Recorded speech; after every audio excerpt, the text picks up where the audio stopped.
Bonjour, mesdames et messieurs et mesdemoiselles. J'espère que vous allez bien, que vous avez passé une excellente soirée et de nuit de samedi à dimanche. Nous sommes avec monsieur Zelensky et ses alliés occidentaux dans leur utilisation des missiles Attack-MS contre la Russie et Storm Shadow, Attack-MS c'est américain, Storm Shadow c'est britannique. Il y a une nouvelle qui vient de tomber et qui n'est pas du tout rassurante pour M. Zelensky. Bon, on nous informe que l'Ukraine va limiter, ou limite d'ailleurs même, ses utilisations de missiles de longue portée américains et britanniques. Quelle est la cause donc de cela? C'est ce que nous allons voir dans le cadre de cette émission. Et vous allez comprendre pourquoi on ne peut pas faire confiance aux Américains et aux Britanniques lorsqu'on est engagé face à un adversaire aussi puissant que la Russie. Mesdames et messieurs et mesdemoiselles, avant de poursuivre le visionnage de l'émission, je vous prie de la partager dans tous les groupes possibles, de continuer à vous abonner à ma chaîne YouTube Kanté JV Journal Le Vrai, activer la cloche notification pour ne plus rater mes émissions. Mais aussi, je vous invite à vous abonner à ma page, ma toute nouvelle page Facebook, le géopolitologue. Nous sommes enfants de retour. Oui, nous sommes détachés effectivement des occupations familiales, comme je vous ai dit hier. Et grâce à Dieu, tout s'est bien passé. Grâce à vos bénédictions, tout s'est bien passé. Tous les éléments sont entrés chez eux et tout le monde est content. Donc, nous reprenons les activités de bon pied. Alors, mesdames et messieurs et mesdemoiselles, l'Ukraine limite l'utilisation des missiles Attack-MS américains et Storm Shadow britanniques.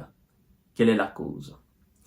On nous informe par là que la cause, elle est toute simple. Le stock des États-Unis d'Amérique est déjà affecté. Et du côté britannique, les Britanniques sont aussi affectés. En fait, le stock est affecté et les Britanniques n'en fabriquent plus, au fait. C'est ça le problème. Mais c'est selon ce qu'eux ils disent. Mais nous avons une autre version de la cause de la limitation d'utilisation des missiles de longue portée américains et britanniques en territoire russe. D'abord, disons ce qu'eux ils nous disent comme cause de la limitation, n'est-ce pas, de l'utilisation de ces missiles.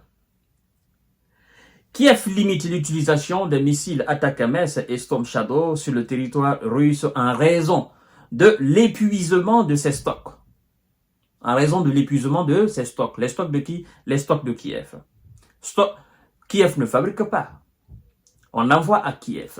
On donne à Kiev. Voilà. Donc, en raison de l'épuisement des donneurs de Kiev. C'est très important. Rapporte le New York Times. L'Ukraine ne disposerait plus que quelques dizaines de missiles, ont déclaré deux responsables américains au NIT. Et il est peu probable qu'elle en obtienne davantage. Les stocks américains sont déjà affectés au Moyen-Orient et en Asie. Les Britanniques, qui ont autorisé l'Ukraine à utiliser ces missiles longue portée, Storm Shadow, contre la Russie, n'ont plus beaucoup de ces missiles à fournir à Kiev. Alors, mesdames et messieurs et mesdemoiselles, ça c'est leur version à eux. Mais selon l'autre version qui nous vient de l'autre côté, en fait, selon les informations qui se passent dans l'ombre entre M. Zelensky et ses alliés, au vu des répliques très grande puissance de la Russie, il a été conseillé à Kiev de cesser ou de diminuer l'utilisation des missiles de longue portée contre le territoire russe.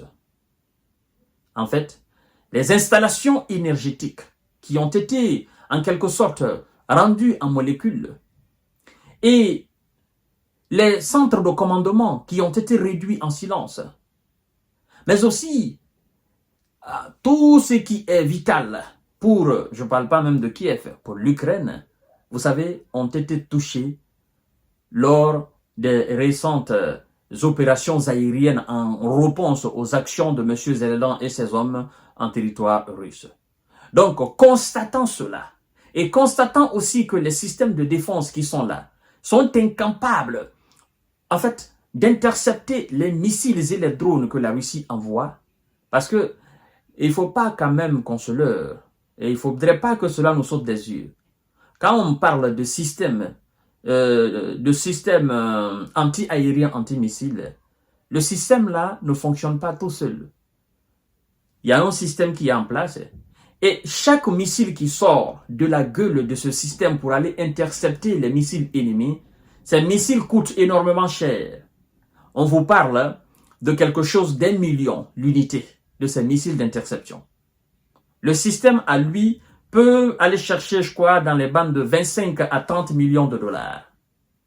Vous comprenez? Donc, il faut produire ces missiles intercepteurs. Il faut aussi produire les missiles de longue portée à l'Ukraine. Donc, Kiev se retrouve dans un double travail très très dur pour ses alliés.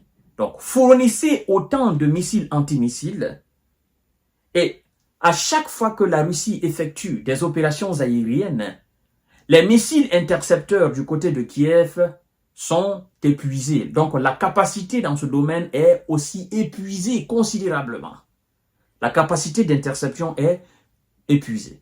Maintenant, on vous dit, ceux qui sont censés donner ces missiles intercepteurs, eux-mêmes dans leur stock, ils n'en ont plus. Ou ce qui est là, en fait, ils ne peuvent plus livrer cela. À plus forte raison, les missiles de longue portée qui coûtent énormément cher. C'est-à-dire, un seul missile de longue portée fait plusieurs missiles intercepteurs. C'est-à-dire, plusieurs missiles anti-missiles. Voilà.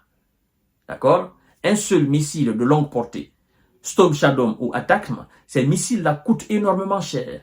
Et donc, lorsque vous évaluez le prix de l'unité de ce missile, comparativement au missile intercepteur, en fait, il n'y a pas match.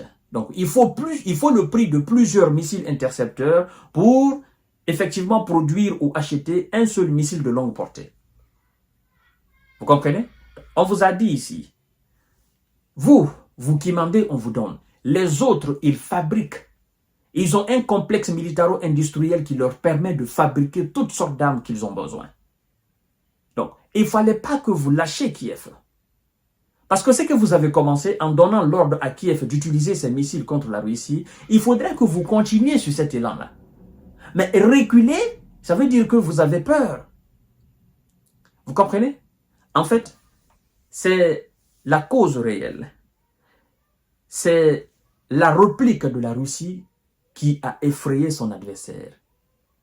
C'est que la réplique, la réponse que la Russie donne à l'Ukraine, ce que ça fait à l'Ukraine, c'est ce qui a effrayé les Américains et les Britanniques. En gros, c'est ce qui a effrayé les Alliés. Donc ils se disent, en continuant de viser les villes russes avec les missiles de longue portée, 3, 4, 5 répliques de la Russie, plus rien ne va rester en termes d'infrastructures énergétiques ou voilà. En fait, la population sera drastiquement affectée.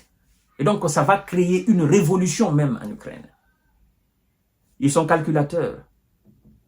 Mais de l'autre côté, il y a des joueurs d'échecs et maths. Voilà donc, mesdames et messieurs et mesdemoiselles, ce qui leur retient dans leur utilisation dorénavant de missiles de longue portée contre la Russie. Ils n'ont pas dit qu'ils cessent, ils disent qu'ils limitent. Donc, on va voir si dans les jours à venir, ils vont encore utiliser ces missiles contre la Russie. Et donc, la réplique et la représaille, effectivement, ils vont le sentir aussi. Mesdames et messieurs et mesdemoiselles, je vous reviens tout à l'heure pour notre série d'informations décortiquage. Partagez la vidéo dans tous les groupes aussi. On leur parle, ils ne comprennent pas, mais ils vont lire